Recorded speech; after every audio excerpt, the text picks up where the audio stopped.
Okay, it was always going to happen. Q&A part 4. I'm ready.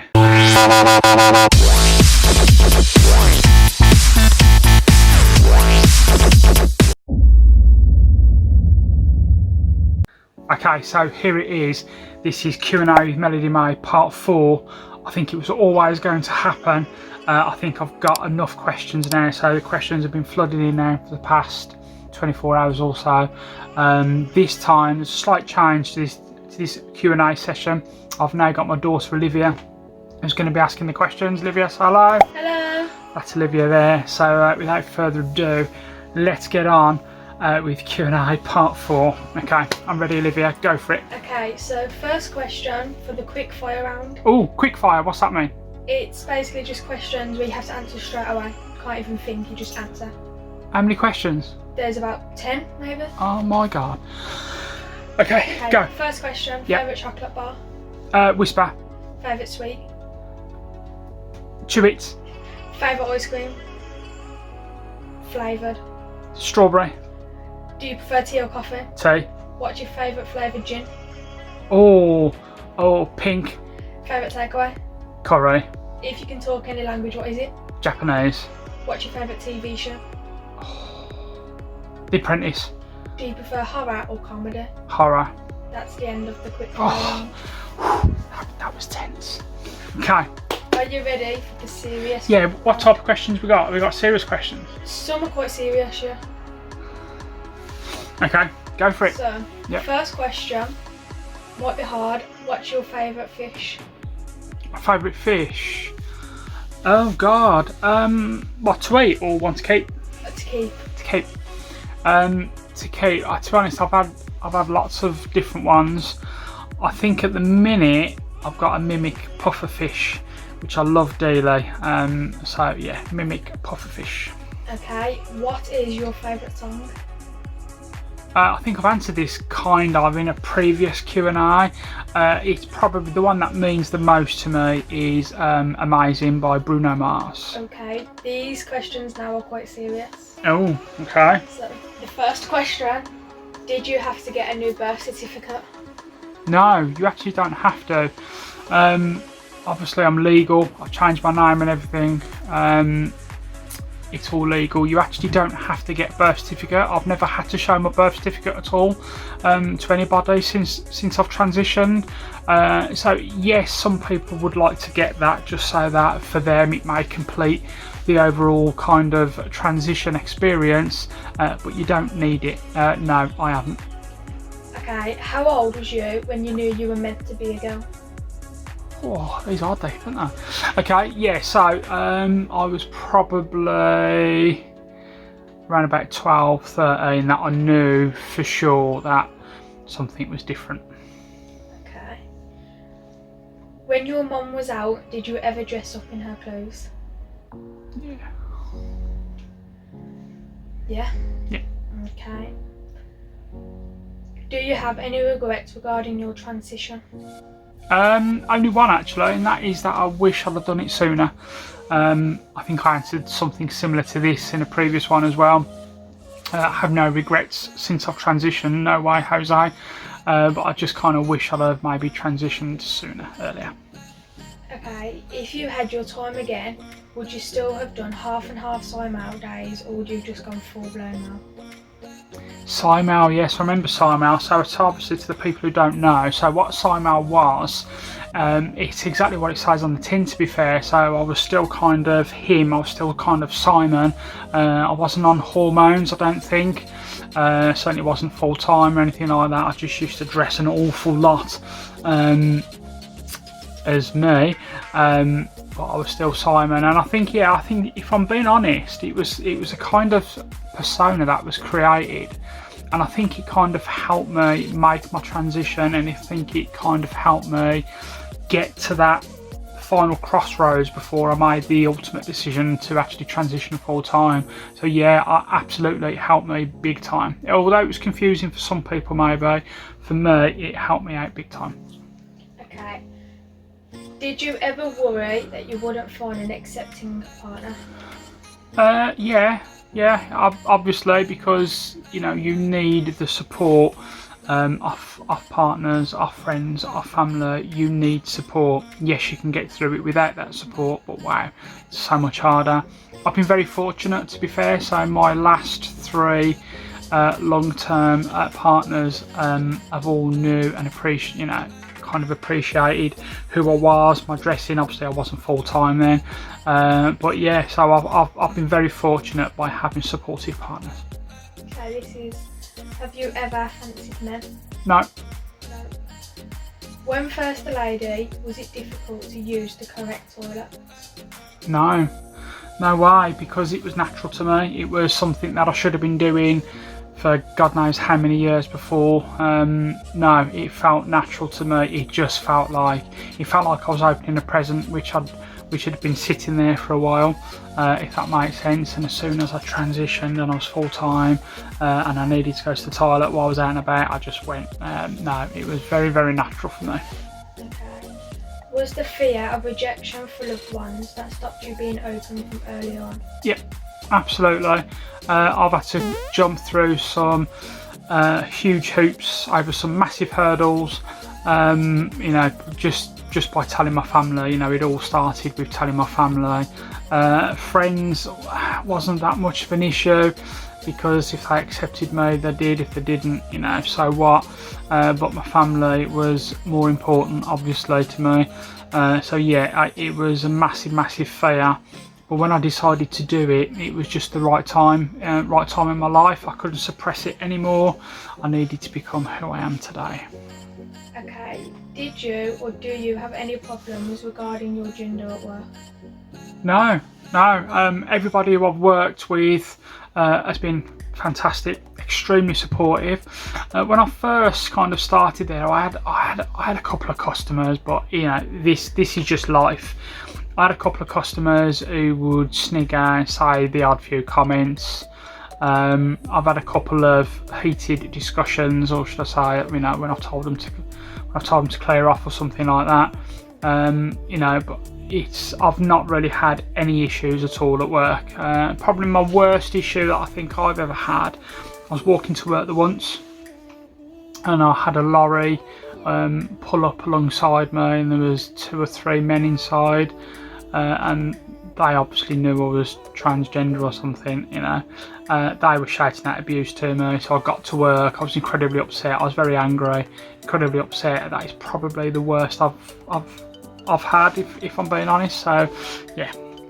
If someone wanted to ask you if you was trans, what would be a polite way to ask, or is it even rude to ask? I think it depends on how they ask. There's 2 very different ways that question could be asked. You could get somebody who's totally kind of naive, doesn't know anything about it, and they might say, "Oh, are you trans or something?" Or you could get someone say, "Can I just ask you something? Are you transgender?" So that's the same question, but because it's just said in such different ways, then there's 2 very different answers which you can give there.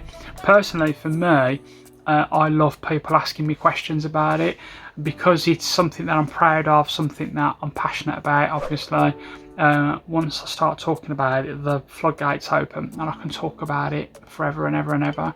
So if anyone wants to ask me anything, just bring it on. I love it. Okay, next.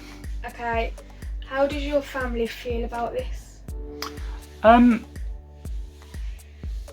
well, I mean, I can only go by what I think.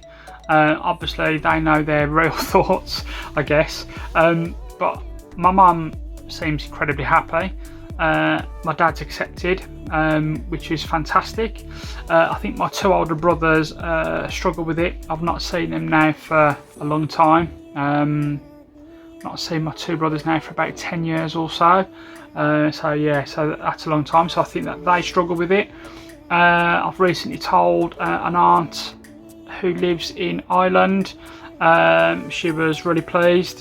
She said, like, if I'm happy, then she's happy. So yeah, all good.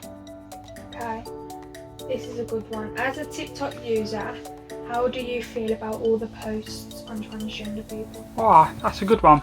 So yeah, so I use TikTok a lot. I don't post on there really anymore. I've deleted all of my TikToks, but I actually skip them all, purely because I'm going through a little bit of time in my life where I'm finding it hard to be around or listen to negative things all the time. I think 2020 in particular has been a particularly crap year.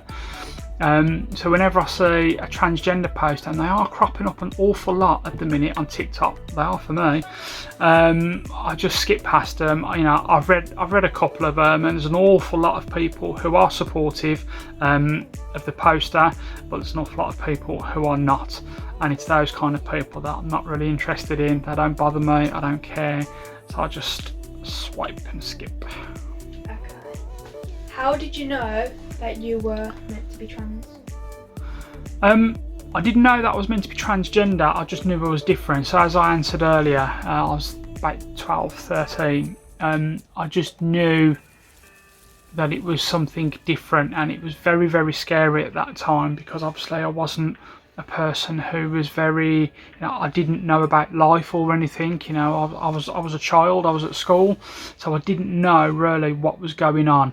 I didn't really know anything about transgender or cross-dressing or anything at all like that. So it was a very, very scary time. And I think when it's like that, that's when you suppress, because you don't know how to handle it.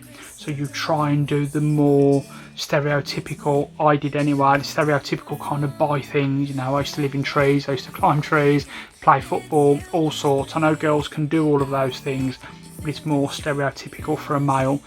So I used to kind of done that. I was going to try and join the army, the police as well at one stage. I was just doing what is stereotypically known as masculine things. So the moral of this story is don't suppress anything, because it's not good. Would you ever want your voice to be changed? No. Doesn't bother me.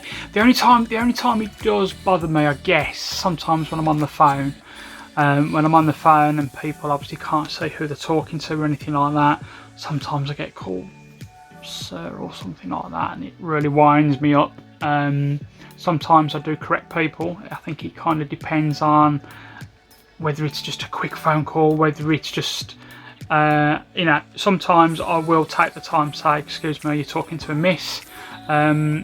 And everyone has always been great, but sometimes I'm waffling a bit, aren't I? But yeah, so no, I mean, in terms of when I was given electrolysis, I was also given the option to have 6 voice therapy sessions as well. I never actually went to those. If I'm being honest, I've never had an issue with my voice. If I'm being honest, this is me. I am who I am. I don't need to change everything.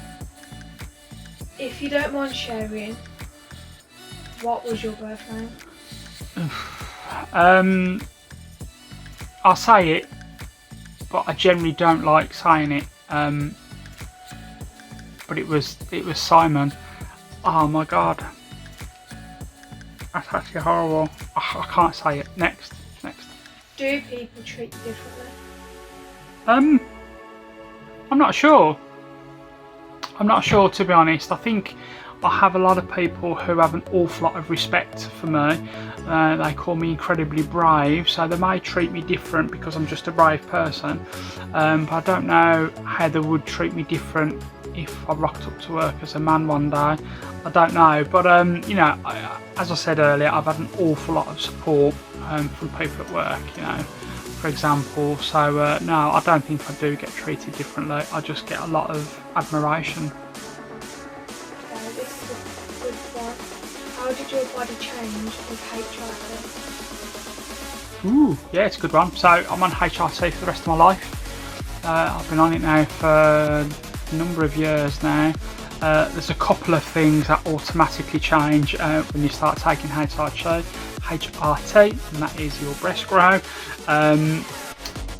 It doesn't do that much else. It slows down and slows down. It can vary from person to person, but it slows down male to female hair growth.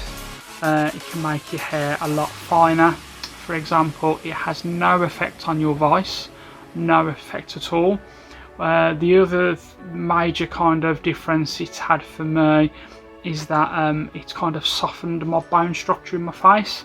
I've had a couple of people ask me in the past if I've had full face surgery, and I think that's just down to my kind of diet and my weight at the time. You know, sometimes I put a bit of weight on, sometimes I lose it, but I've been fortunate enough where it has changed the structure a little bit, but it is only minor.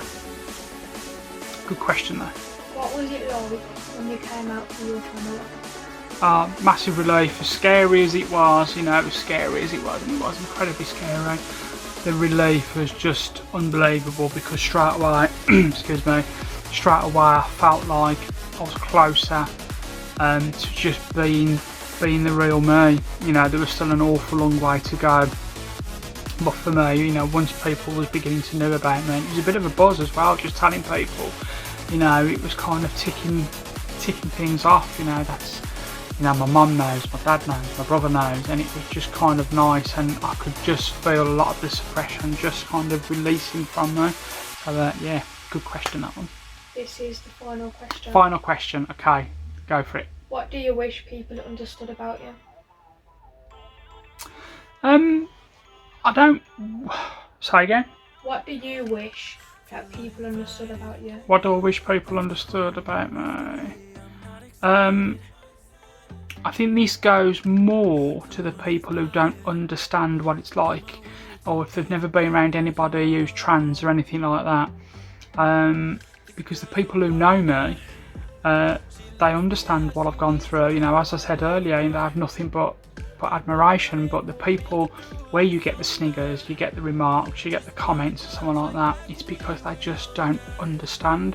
They may not have been around anybody who's ever been trans, or they may not have been around anybody who's ever been different to their knowledge anyway. So sometimes I just wish, instead of getting snidey, sneaky remarks that you get, I just wish sometimes they would just ask you a question.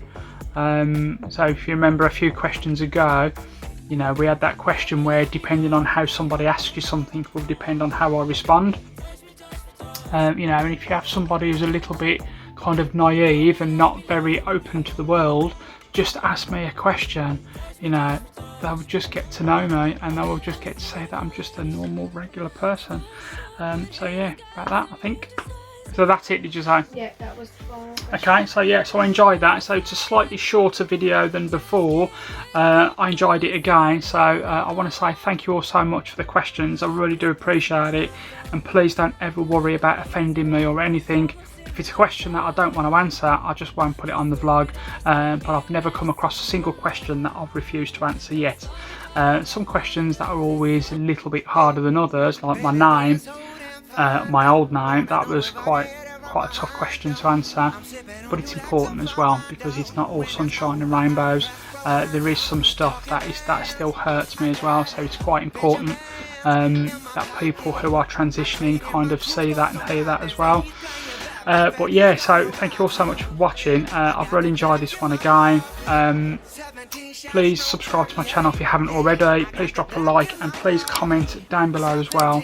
I do really appreciate every single comment which I get from you guys. Thank you all so much for the questions, and I'm going to see you all very soon in the next episode. See you soon. Bye. And I got this soda,